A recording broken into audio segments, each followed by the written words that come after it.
Assalamualaikum warahmatullahi wabarakatuh. Kali ini kita akan membahas UAS untuk mata kuliah perpustakaan 2 ya, dan ini UASnya adalah tahun 2019-2020. Berarti ini tahun 2020 ya UASnya ya. Untuk PKN STAN ya. Yang kurang lebih UAS ini membahas mengenai PPH badan ya. Ya. Jadi semuanya materinya adalah mengenai PPH badan. Kita lanjutkan ke pembahasan berikutnya, soal kasus ya ini ya. Dan di kasus pertama ini mengenai penawaran saham PT Selendang Maya. PT Selendang Maya adalah perusahaan yang tergolong usaha kecil menengah yang baru didirikan pada bulan Juli 2018.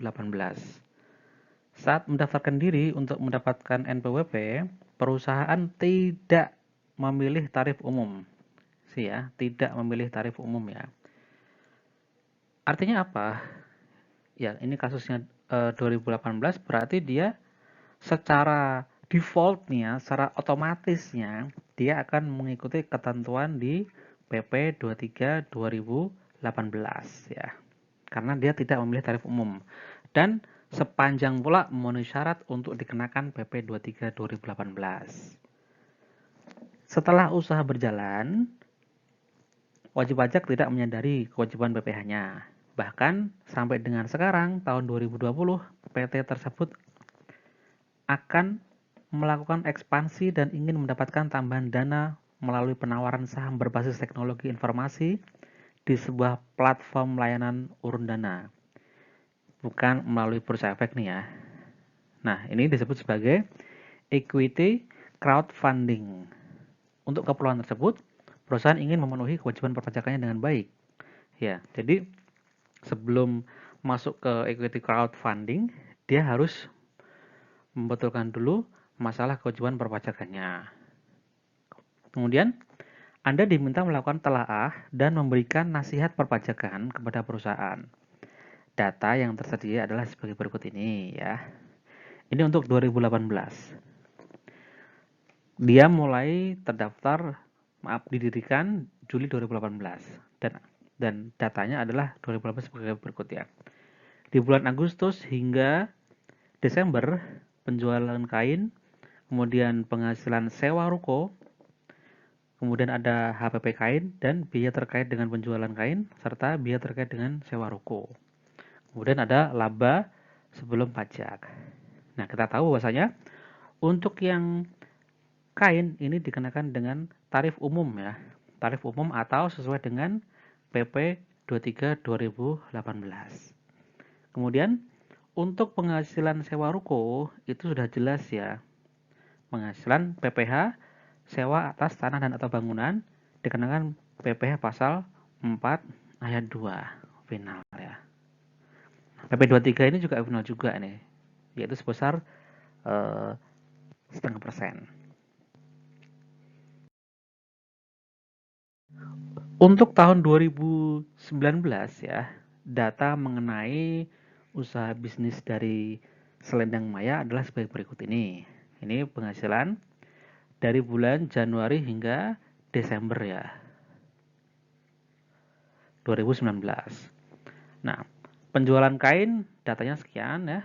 Ini bisa jadi dalam juta rupiah atau dalam katakanlah ribu atau apa ya, juta ya. Oh, dalam juta ya ini. Kemudian penghasilan sewa ruko, HPP kain, biaya terkait dengan penjualan, kemudian biaya terkait dengan sewa ruko, dan laba sebelum pajak. Ingat kembali bahwasanya untuk yang sewa ruko, final PP pasal 4 ayat 2 gitu ya. Kemudian untuk yang kain ini terkena PP 23 2018 ya. Meskipun kita lihat di sini bahwasanya pada tahun 2019 ini ya, omsetnya ini berarti ini 9400 ya. 9,4 miliar ya. Ya. 9,4 miliar di tahun 2019 ya. Nah, Namun, pengenaan PP 23 2018 itu didasarkan pada tahun sebelumnya. Ya, untuk wajib pajak yang baru terdaftar, berarti tahun sebelumnya kan masih nggak ada kan. Berarti ketika tahun 2018 ya berdasarkan pada saat itu. Nah, kemudian ketika tahun 2019 ini ya, itu didasarkan pada omset 2018.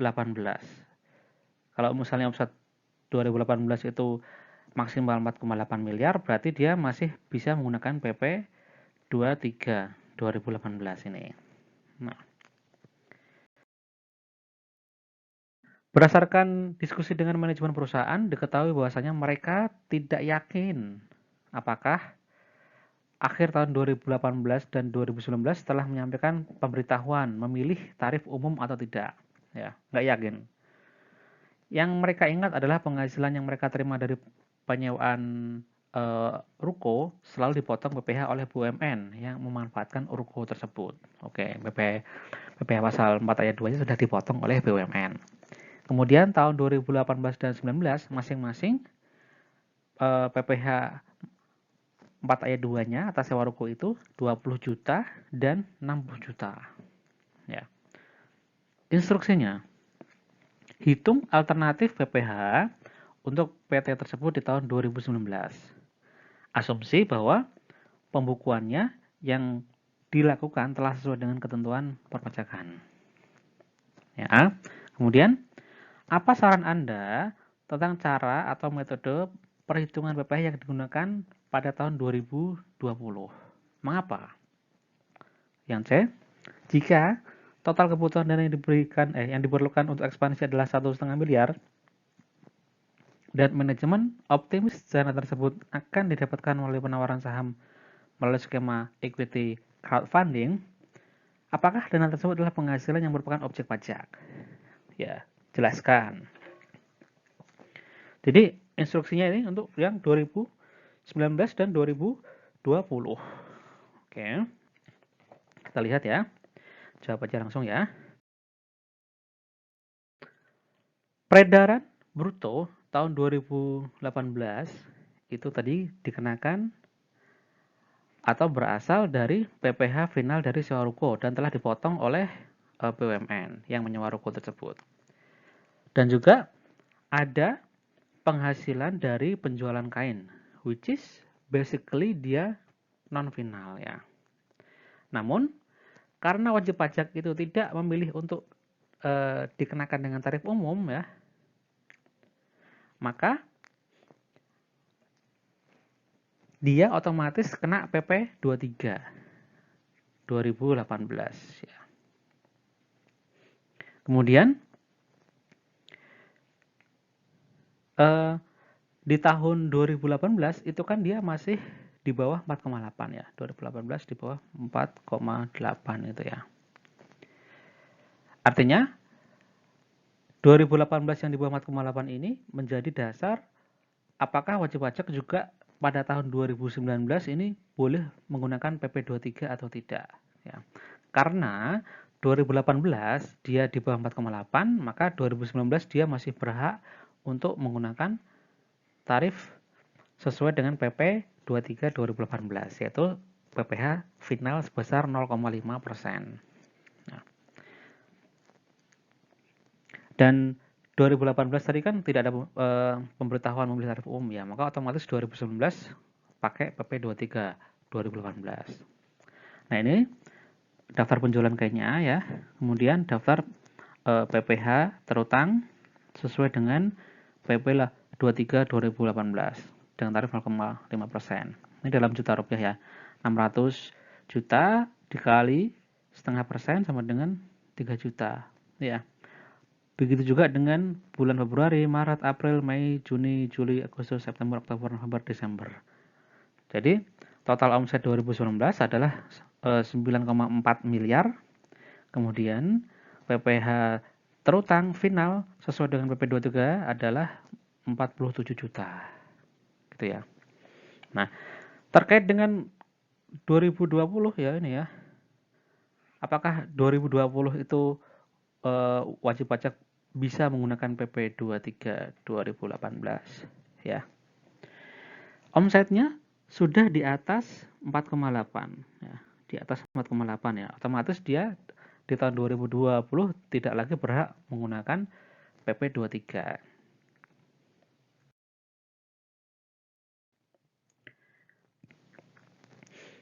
Nah, ada kemungkinan yang lainnya ya. Jika ternyata ya,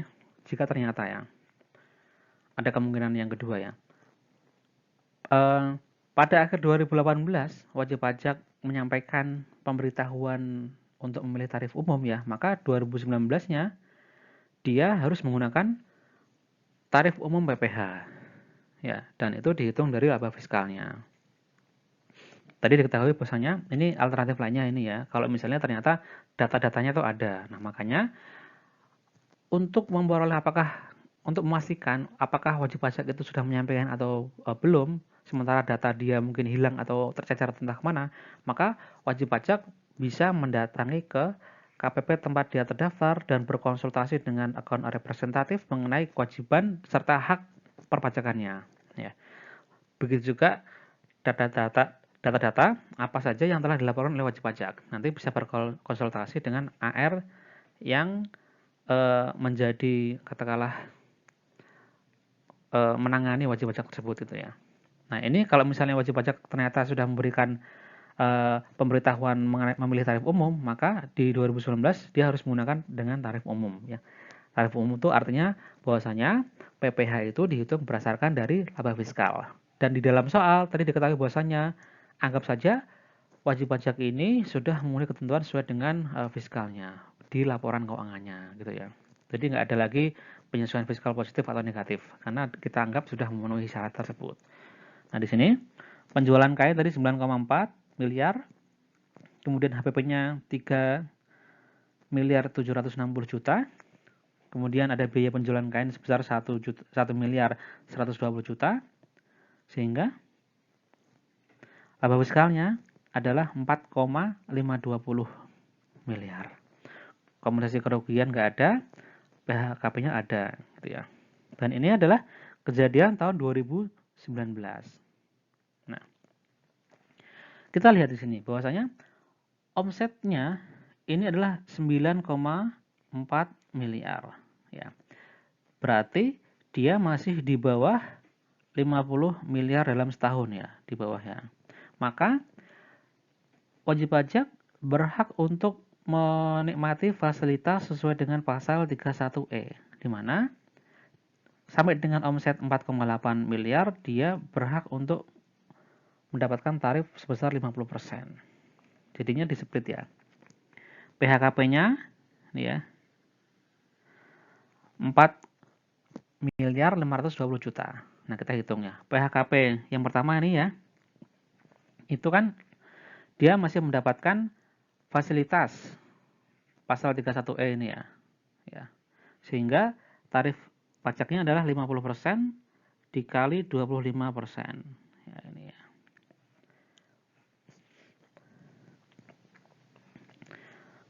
Sama dengan PPh terutangnya 271 juta. Ya. Kemudian yang kedua, tidak ada fasilitasnya. Ini ada fasilitasnya. Ini tidak ada fasilitasnya ya. Ya. Langsung kali 25% sama dengan 587 juta. 60 ribu rupiah berarti. Jadi totalnya adalah 858 juta. 80 ribu rupiah.